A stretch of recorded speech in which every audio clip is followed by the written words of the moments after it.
উনি আত্মতৃপ্তির জন্য ড্রাকুলার মতো সন্ধে হলেই মহিলাদের ডাকেন রক্তহরণ করার জন্য। তুমি আমায় কিছু দাও, আমিও দেব। ছি, এরপরও বসে আছেন। আস্তাক বাংলার মুখোমুখি হয়ে রাজ্যপালকে ড্রাকুলার সঙ্গে তুলনা করলেন মদন মিত্র। বেনজির আক্রমণ করে তিনি বলেন যে তিনি নাকি ড্রাকুলার মতো সন্ধে হলেই মহিলাদের ডাকেন রক্তহরণ করার জন্য। উপনির্বাচনে জিতে আসা দুই তৃণমূল বিধায়কের শপথ ঘিরে অনিশ্চয়তা অব্যাহত। রাজভবনের পরিবর্তে বিধানসভায় শপথ গ্রহণের আর্জি জানানোর পর রাজ্যপাল তা মানেননি, যার প্রতিবাদে বিধানসভা চত্বরে ধর্নায় বসলেন বরানগর এবং ভগবানগোলা বিধানসভা উপনির্বাচনে জয়ী সায়ন্তিকা বন্দ্যোপাধ্যায় এবং রেয়াত হোসেন সরকার। তৃণমূলের দুই নবনির্বাচিত বিধায়কদের শপথ কোথায় হবে তা নিয়ে বেশ কয়েকদিন ধরে দড়ি টানাটানি চলছে। মঙ্গলবার রাজভবনের তরফ থেকে সায়ন্তিকা রেয়াতকে চিঠি পাঠিয়ে জানানো হয় যে বুধবার রাজভবনে তার শপথ বাক্য পাঠ করানো হবে।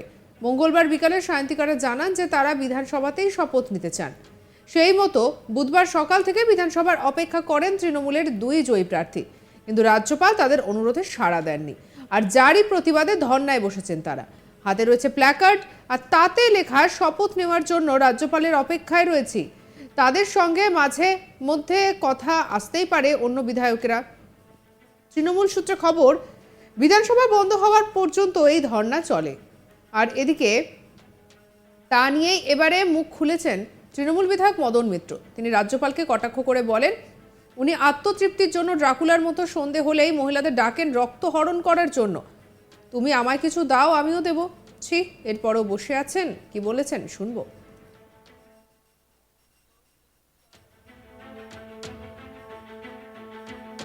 বলুন না, এই যে একটা সংঘাত চলছে রাজভবন এবং বিধানসভার মধ্যে, কি বলবেন আপনি?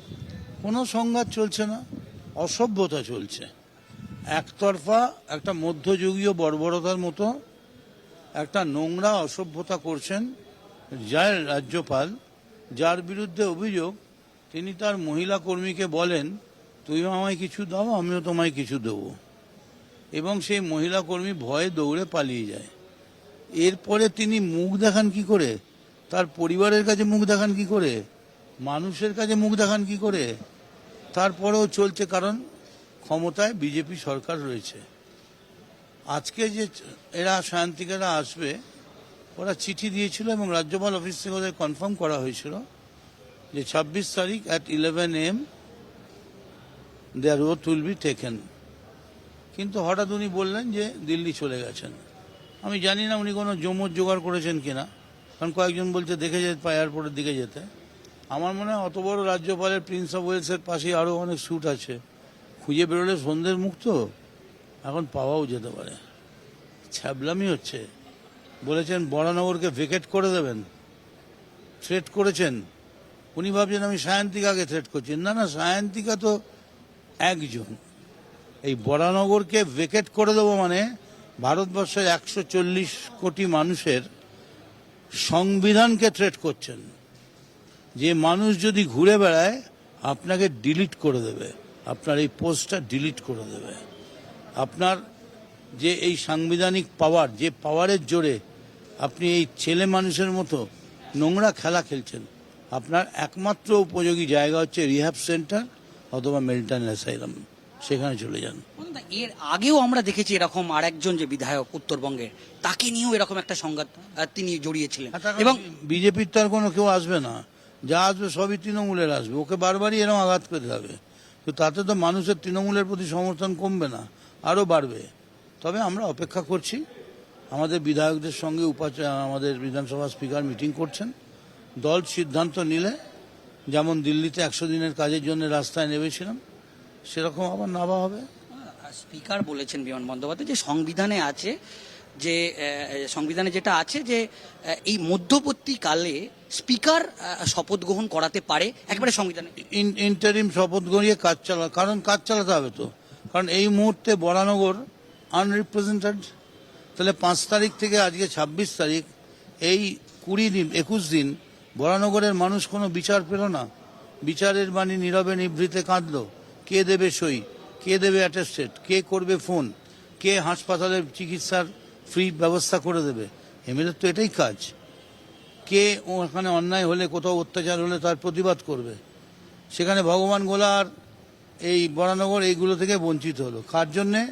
না এমন একজন মানুষের ডিজায়ারের জন্যে, যিনি তার আত্মতৃপ্তি করার জন্যে, অ্যান আনহ্যাপি সোল, অতৃপ্ত আত্মা, তিনি ড্রাকুলার মতো সন্ধে হলেই মহিলাদের ডাকেন ব্লাড সাক করার জন্যে, রক্ত আহরণ করার জন্যে, এবং বলেন তুমি আমায় কিছু দাও আমিও দেব। ছি, শিট। এরপরও বসে আছেন। দেখুন, আমরা একটা বিষয় দেখেছি যে মুখ্যমন্ত্রী মমতা বন্দ্যোপাধ্যায় একটা মন্তব্য করেছিলেন রাজ্যপালকে নিয়ে, কোট আনকোট, সেটা নিশ্চয়ই আপনিও জানেন। তো সেক্ষেত্রে অনেক বিধায়কই এখন রাজভবনে যেতে একটা কোনোভাবে দ্বিধাবোধ। এত পরন্ত টুইলাইট, গোধূলি লগ্ন, এখন ওরা বলছে রাজ্যপালের বাড়ি থেকে তোমরা চলে এসো। ধরুন যদি বলে, কার কাছে যাবে? ওয়াশরুমের লোক নাকি আমরা? টিস্যু পেপার নাকি? কোথায় যাব? তুমি বলছো দিল্লিতে আছো, অথচ বলছো চলে এসো রাজভবনে। তাহলে কার কাছে যাব? কে আমাদের দেখবে? তুমি কাকে অথরাইজ করেছো? তুমি একজন সিনিয়র মোস্ট বিজেপির লোককে তুমি অথরাইজ করতে পারো, তুমি ডেপুটি স্পিকারকে অথরাইজ করতে, তুমি অনেক কিছু করতে পারো। তুমি কাউকে অথরাইজ করে দাও, সে রিসিভ করে সইটা করে দিলেই এখানে স্পিকার এখনো বসে আছেন। আমাদের স্পিকার কিন্তু এখনো বসে আছেন। আমাদের মানে বাংলার স্পিকার, তৃণমূলের স্পিকার নন, তিনি সারা বাংলার বিধানসভার স্পিকার, বিজেপিরও স্পিকার, আমাদেরও স্পিকার। আর সিপিএম কংগ্রেস তো নেই, বলে লাভ নেই। মদন দা, বিজেপির কোনো শীর্ষস্থানীয় নেতা এ রাজ্যে, তারা কি রাজ্যপালকে কোনোভাবে মদত দিচ্ছে, যার ফলে রাজ্যপাল এই ধরনের কাজগুলো করছে? মদত দিচ্ছে জানি না, তবে বিরোধিতা যে করছে না সেটা তো রাজ্যপাল মানে নিশ্চিন্ত মনে চেয়ারে বসে আছে। তার চেয়ারে, আরে রাজ্যপাল এটাই বুঝতে পারছে না, তিনি সাউন্ড চেয়ারে বসে নেই। তাকে বুঝতে হবে তার প্রধানমন্ত্রী যে চেয়ারটা বসে আছে সেটা ল্যাংড়া, লাল লাল করছে দুটো পা, কখন যে একটা পা খসে যাবে তখন এমনি ঝুঁকে যাবে। এবারটা এত সহজ নয়। বলুন দা, সায়ন্তিকা ব্যানার্জির শপথ গ্রহণ নিয়ে একাধিক জল্পনা তুঙ্গে, এবং শুধুমাত্র সায়ন্তিকা ব্যানার্জি নয়, এরই পাশাপাশি উপনির্বাচনে জয়ী বিধায়কদের কবে হবে তাদের শপথ গ্রহণ পর্ব, তা নিয়ে ধোঁয়াশা জট কাটছে না কিছুতেই।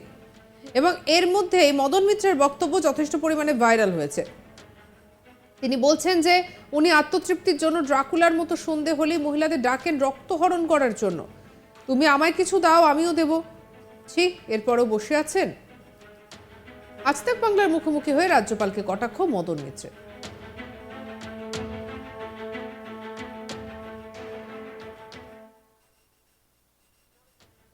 অন্যান্য খবরের জন্য সাবস্ক্রাইব করতে ভুলবেন না।